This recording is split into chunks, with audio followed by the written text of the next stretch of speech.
As you've realized, Flatwood's perspective channel has changed. Apparently so, but sadly, not for the better. There is a big reason why I'm doing this. I feel that this whole flat earth environment is a bit toxic. Are you taking the piss?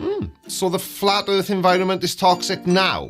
Where was this profound insight when you were making accusations against Lisbeth? She could have been a comforter through all this kind of deal. You know what I'm saying? Is this toxicity perhaps the backlash you've received for lying about her?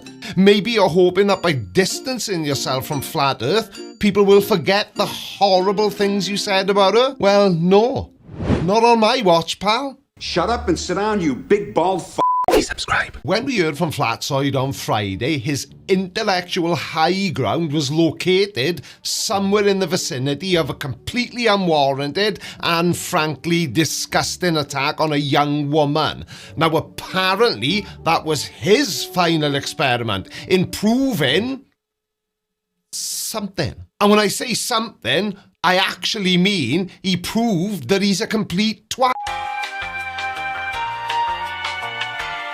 There is a big reason why I'm doing this.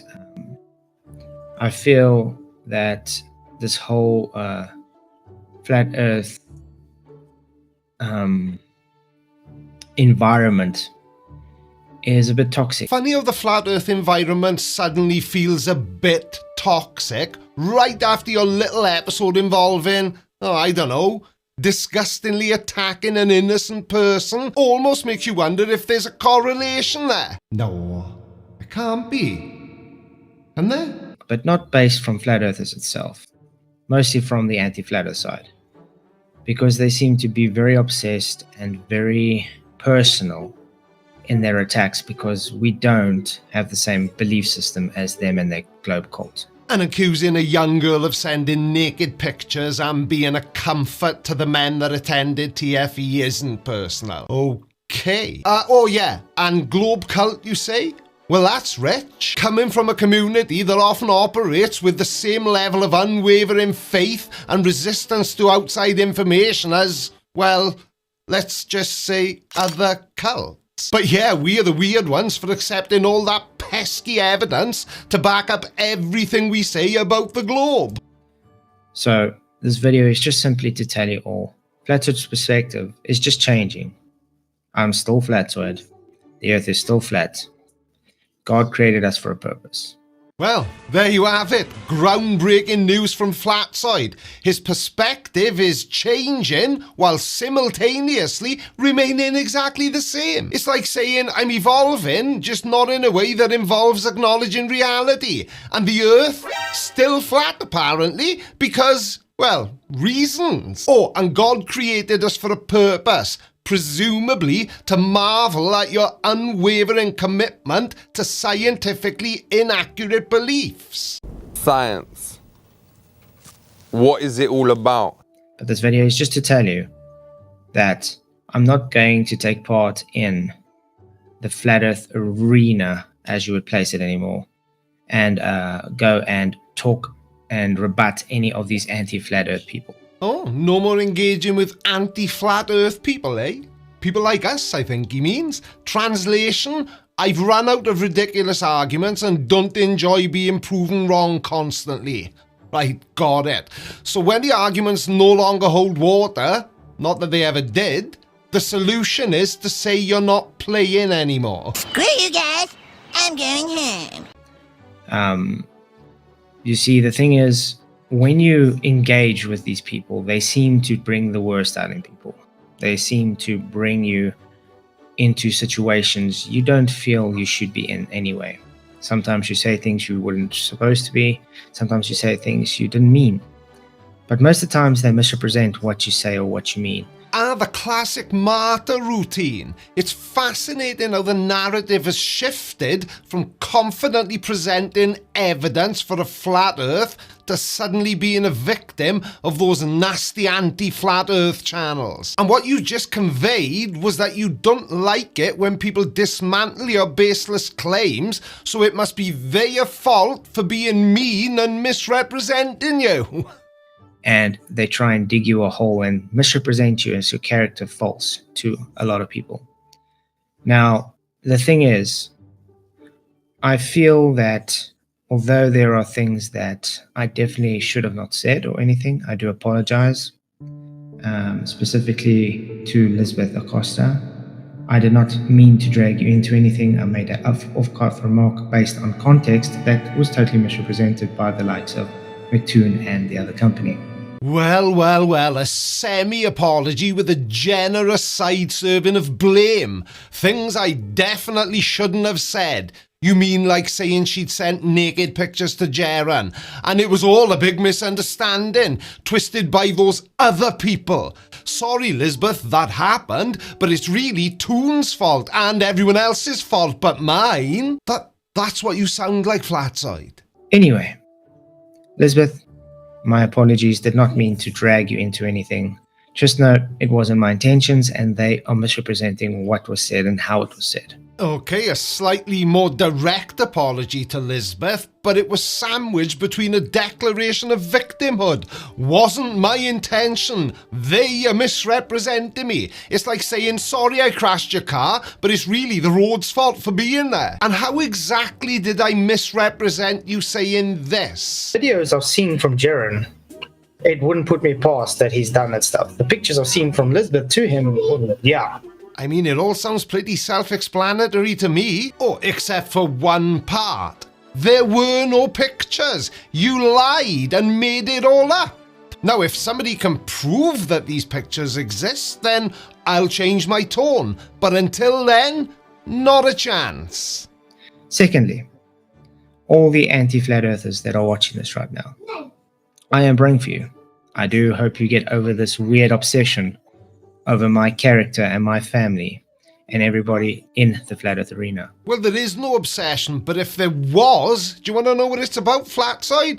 It's not about your charming personality or your family life. It's about the persistent promotion of demonstrably false information.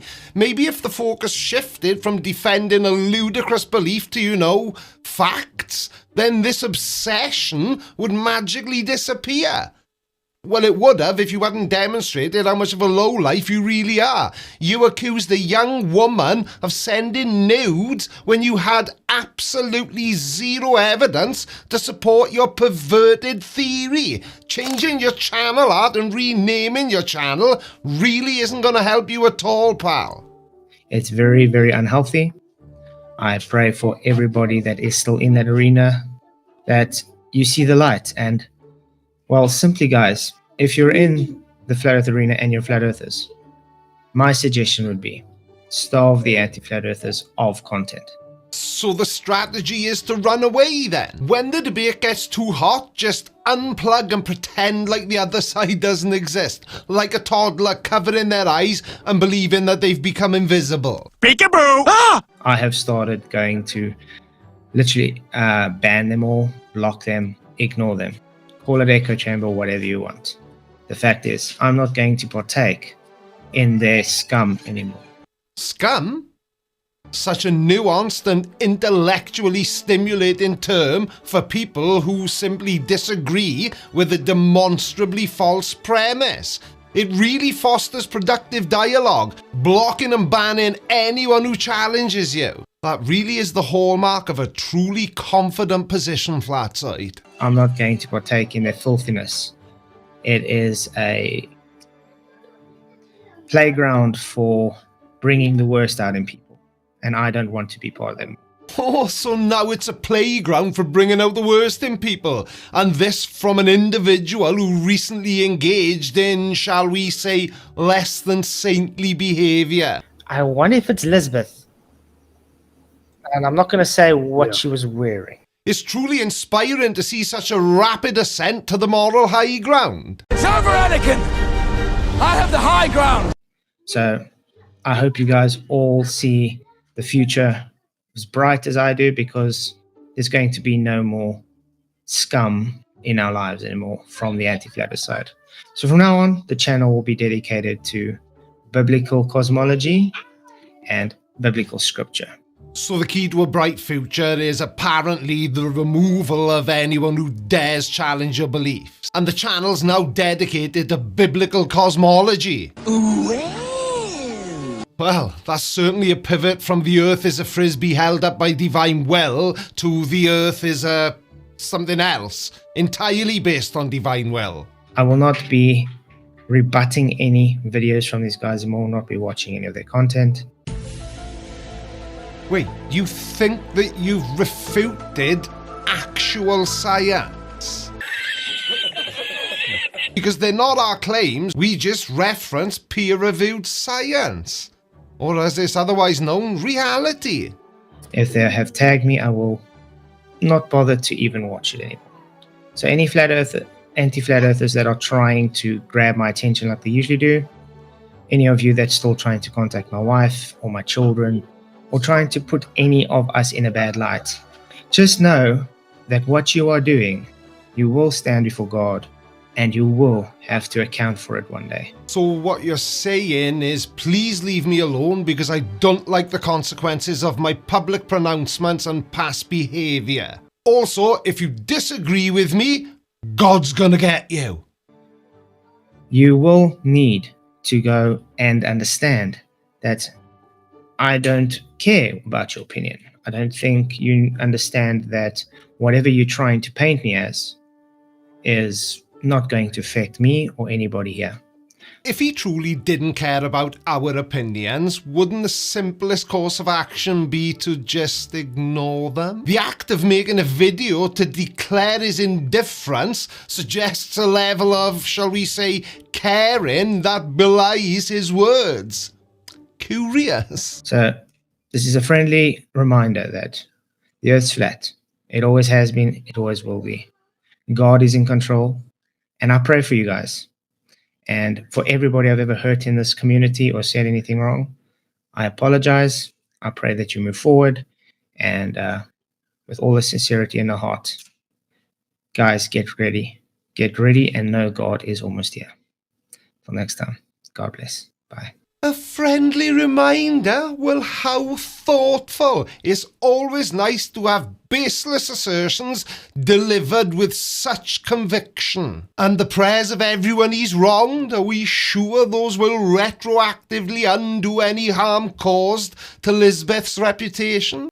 Because I thought you were more serious. I saw clips of you doing good technical debunk of young earth creation. Shut up and sit down, you big bald f***. Please subscribe. Flat Earth is toxic to its core. And as soon as one of them, as we've all just seen, as soon as one of them accepts reality and changes his position, and I'm talking about Jaren, then every other Flat Earther, as I predicted right at the beginning of the final experiment, they just turned on him. As if he was never their friend, never their ally. They just discarded him like he was a used condom. I think they turned on him even before when a person inside the flat earth actually wants to collect evidence and compare them to reality, then they attack him. As soon as there's any possibility that a flat earther may stumble across the actual truth, as you just said, other flat earthers see that as a threat and they gang up on them and attack them. We will talk about the toxicity, but first I want to talk about the video and why I'm here. I thought I was smart in a way, and I thought I found a way for big creators to make their video more impactful. So I did a video showing my opinion. I didn't do a video about you. I didn't do a video about them. I thought I did a video about all creators. And one of those creators in the video, by the way, Globy, agree with me that he redid his video and made his video about the fittest flat earther more impactful. I used the fittest flat earther as an example for a typical TikToker that grows his crowd from doing disinformation in order for him to sell products and so on. But the main thing was that I felt that bigger creators like you, like Dan, can maybe research more when they pick someone that has a lot of content around them to show the more impactful things and to bring the message stronger. Why is this guy is worse? I didn't say don't do it. I didn't attack Dan on his looks or his edit or you. And I said you gave good points. I just wanted to say that you could maybe pick a better point than Rob, that they are obvious. Some things like the doppelganger and the way that he talked about himself. There was a few seconds that Tyler talked about himself and you didn't show. And I think if anyone saw that, even that, he would automatically have a red flag that this guy is all like fraud. With the doppelganger clip, there's a reason we're gonna play it. We'll play it now, actually. Hi, I'm Tyler Hansen. You might remember me from such short films as Is Amy Winehouse Really Lady Gaga? Is Jim Carrey playing Joe Biden? Is Bob Marley really Nelson Mandela? Is the Statue of Liberty really the Statue of Lucifer? Is Brad Pitt also Benicio del Toro? And do we really live on a globe? Amongst others.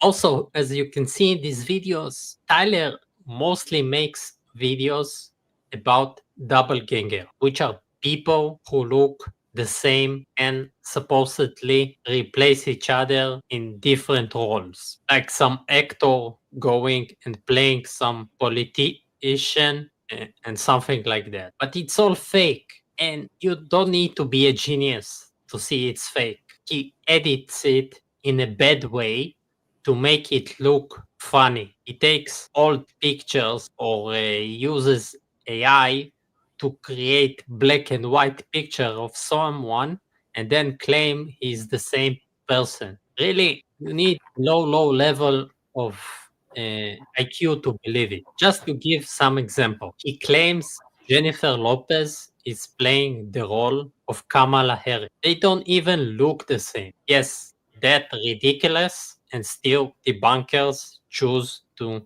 do a video debunking him seriously. So something you said just now, I can't remember the exact words you used as I'm speaking to you, because you're clearly a really nice guy, and I think we're going to have a fun conversation. And I think a lot of this may come from the fact that our humors are very different. You know, I don't know where you live, and I won't ask you, but you're clearly French, and I'm Welsh, and I think that that's a big part of what you see as an issue, because you said something that implies that I don't do enough research. You do a crazy research, and I was mistaken to use this sentence. But since I'm a new guy, you can forgive me for maybe not presenting the information. Oh yeah. Good enough.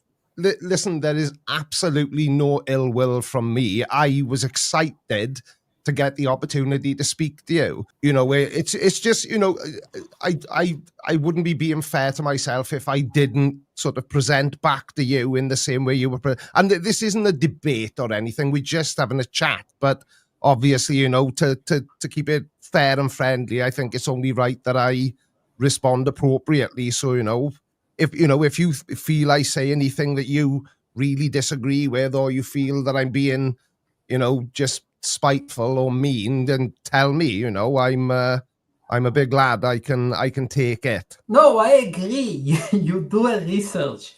Dan also does a research. I just thought it was one example, stuff that you can actually make more powerful to bring on your message. And again, I am your followers. I saw many videos that you did. I also mentioned in this video that I like how you did it. I don't know. I thought I had a point. I wrote a script. I'm sure when you go back to your old videos, you would think that you will fix some sentence or think Oh, yeah. it's what you show. And at first, when you create content, you just need to stop in some stage and release the content, and you cannot do over hundreds of times. Yeah, that's the problem, isn't it? The internet has got a very long memory. Yes, but like I also thought, if I'm really badly mistaken, I can learn from the comments. I didn't expect for you to respond. I expect in the comments that I will learn for my next video, and maybe I can remove it if I did it that badly. No, it was a good video. There was nothing wrong with your video at all. I can't remember if I found it or if one of my subscribers sent it to me, because if you watch, you'll know this anyway, but I've got a form which is linked below all my videos where people can submit videos that that they think I may want to look at. Just quickly as well, Cal, the other clip, I want to show this to Misinformation Agent. I'm certain that he remembers it. A week. And if you know me, you know I'll find him. Okay, Poirot, let's say you do find Rob Skeeber alive and well. How's that going to help you in any way? And the award for the most obvious, useless debunk on Earth goes to Creaky. And let's continue with Globy. So, that was why I made a response video. Because you basically said that my debunks are useless and I deserve an award for being so useless. Can you see how that maybe comes across as a little bit? I see it. And I'm on it, honestly, Agent, right? I am certain that this is, I hate that, I'm just going to say it, because you're French, your humor is very different to my humor, and things that I say, which I think are very funny, you may think are awful, and vice versa. Things you say, which I may interpret as, hang on a second, he just said I'm rubbish. You know, I think it may be because you're French and I'm not French. Does that make sense? And I hope I explained myself. I thought you understood, but I meant only this debunk. Also, not to trash French people, and I don't mind exposing because I will change my YouTube anyway in some stage to say it. I'm from Israel. So it sounds to you the same. Yeah, it does. I'm not French. Really? I'm actually Russian in Israel. Well, I am absolutely shocked. I am very, very, very surprised. Sorry, I have to turn my mic up for this. I was in Thailand a couple of years ago, and every time I met an Israeli person, I thought they were French at first until they told me they were Israeli. I don't know why the accent is so similar, but this isn't the first time to get it confused. I don't know what it is. I don't know if you know the show The Boys. So on American television, you usually find Israelis playing French. One of the main characters there, the French guy, that they actually call him Frenchie, is an Israeli guy. Ah, right. Huh. So it's a common confusion amongst people then, the accent. I think so. I am very, very pleasantly surprised. Why did the music upset you so much then if you're not even French? Because I thought you were more serious.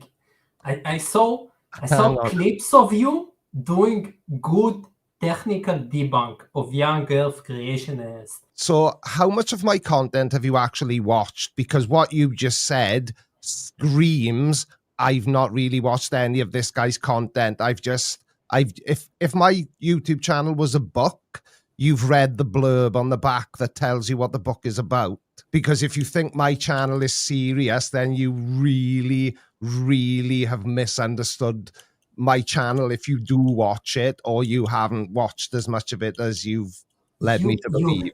You have a moment when you take the material and you treat it seriously. That you do make a technical assumptions and analysis of what the guy actually said. Like you said, you do your research. You reached the point that you reached because you're not just a joke. Yeah. I agree with you there. But my whole thing is, because I don't know. I don't say this in videos as much as I used to, but I used to make a point of saying that I am not a debunking channel. I am a point and laugh channel. And whilst I try to keep it as impersonal as possible by attacking the ideas rather than the person, my presentation style has always been very close to being childish, but hopefully funny.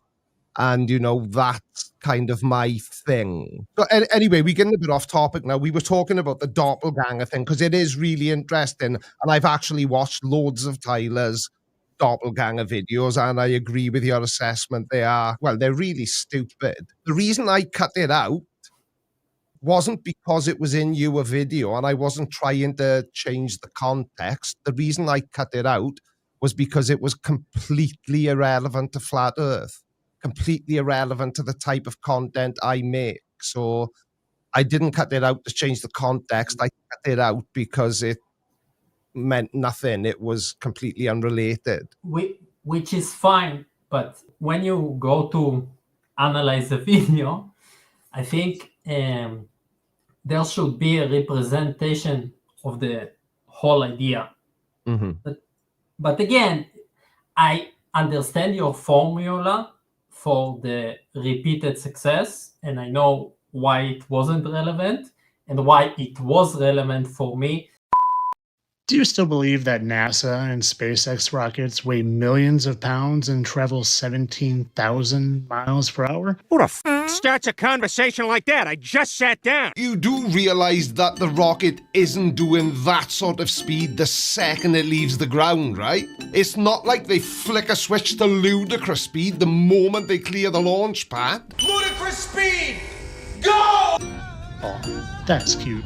Are you sure they aren't just giant helium-filled balloons? Pretty sure, yeah. So are you claiming that all those years of rocket science, the complex engineering, the fiery explosions, all just an elaborate ruse involving party supplies on a monumental scale? Shut up and sit down, you big bald f***. Please subscribe. In this video, I'm going to show you a few things, and what I would like you to do is just look at them with an unprogrammed mind. An unprogrammed mind? Well, you've come to the right place. My mind is often unprogrammed, especially before my morning coffee, so lay it on me. Show me these things that are apparently so obvious that only a brain wiped clean of all that pesky science and logic can comprehend them. I'm ready to be enlightened. Or possibly just confused. Look at them with a blank slate, and don't believe anything you've ever been told in the past, but just look with fresh eyes. We can't just hit a reset button and suddenly forget everything we've ever learned.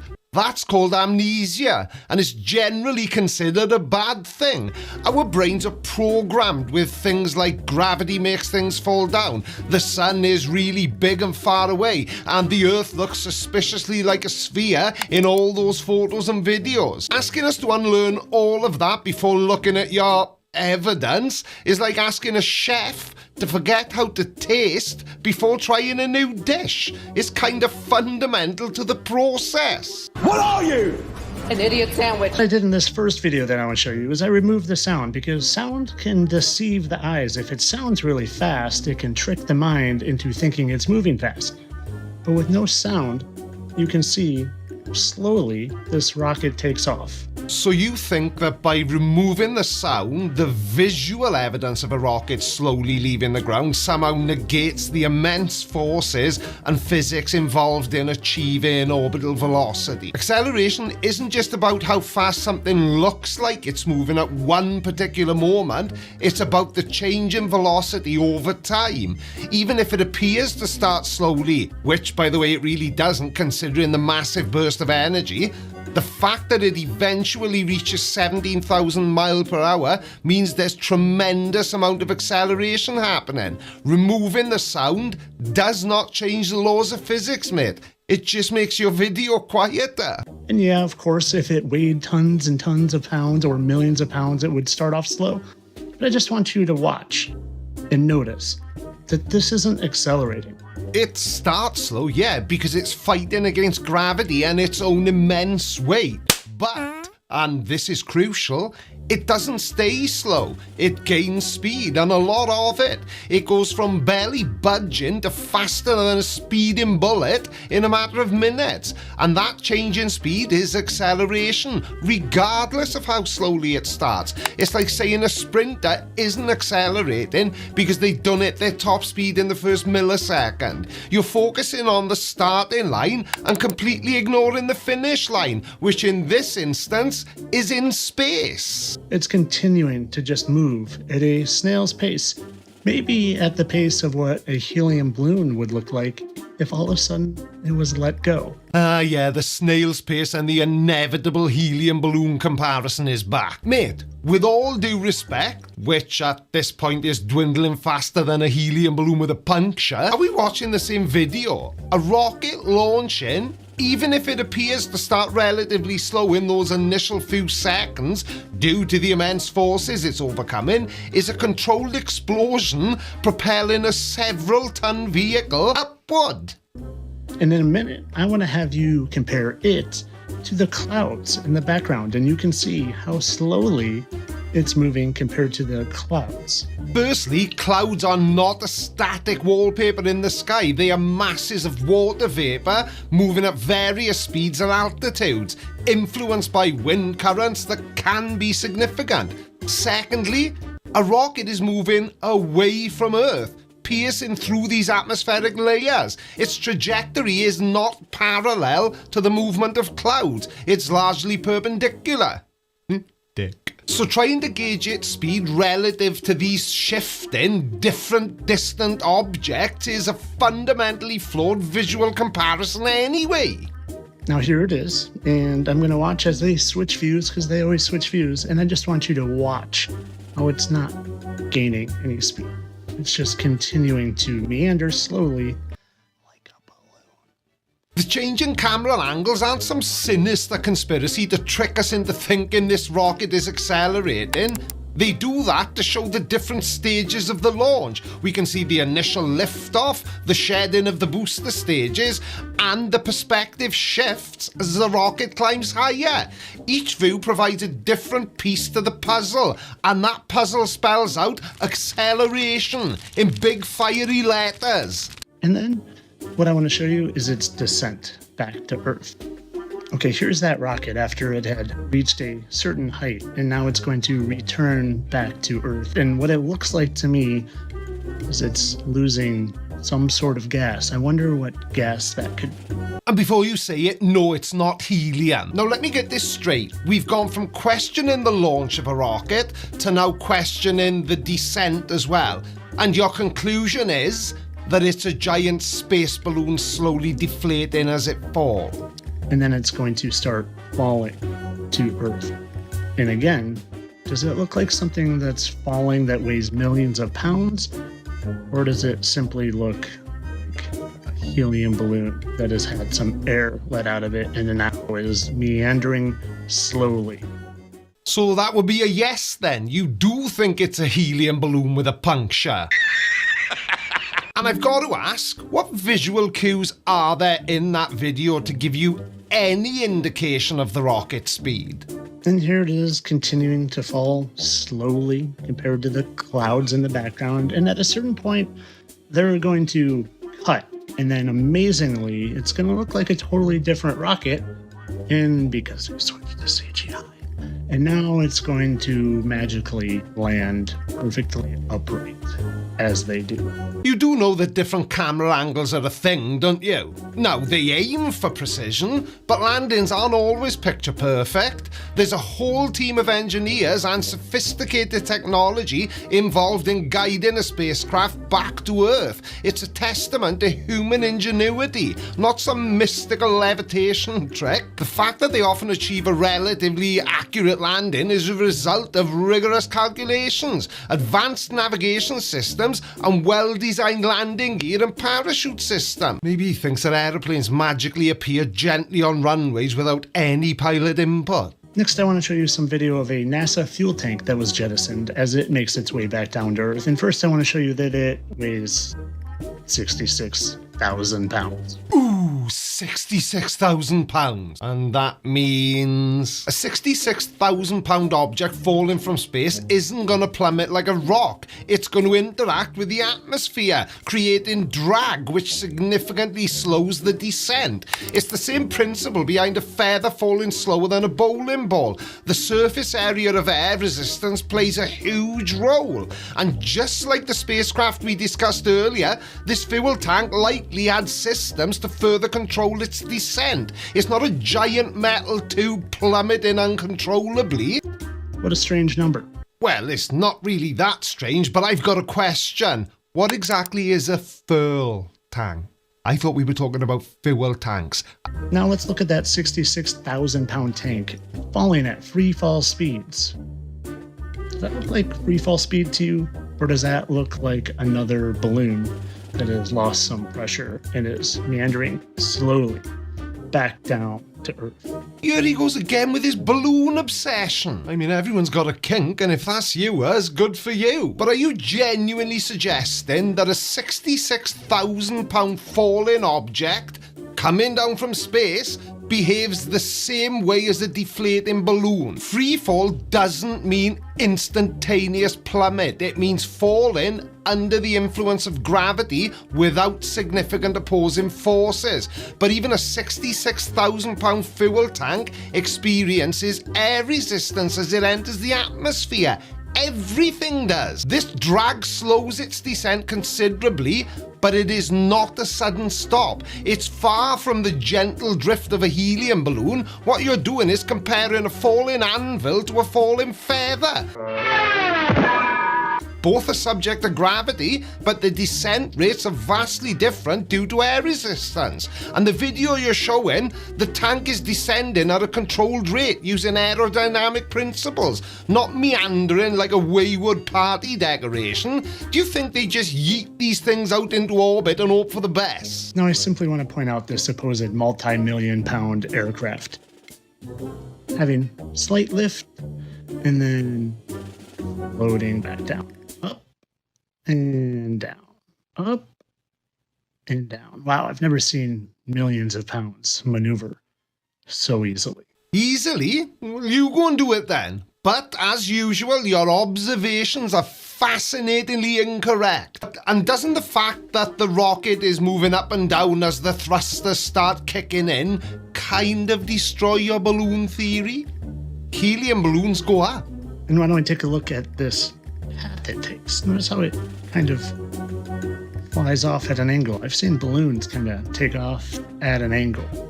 How does millions of pounds take off at an angle? But rockets aren't at the mercy of the breeze like your beloved balloons, are they? They have incredibly powerful engines with thrust vectoring, meaning they can direct the thrust to control their trajectory right from liftoff, which allows them to launch at specific angles to reach their intended orbit. It's not just some random drift, it's a precisely calculated maneuver. Oh, and by the way, do you know who the single greatest consumer of helium is in the entire world?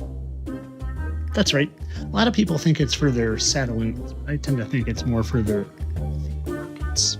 And that's true, but helium's primary role in rocketry isn't as a lifting gas, as your persistent balloon analogy suggests. It's a purge gas for hydrogen systems and a pressurizing agent for fuel tanks. So if your objective with your video was to prove that you're an idiot, well done. But if it was anything else, then I'm afraid you're just going to have to take the L and move on. Thank you all so much for watching, and I will see you again on Monday at 7:30 p.m. Love you. Bye.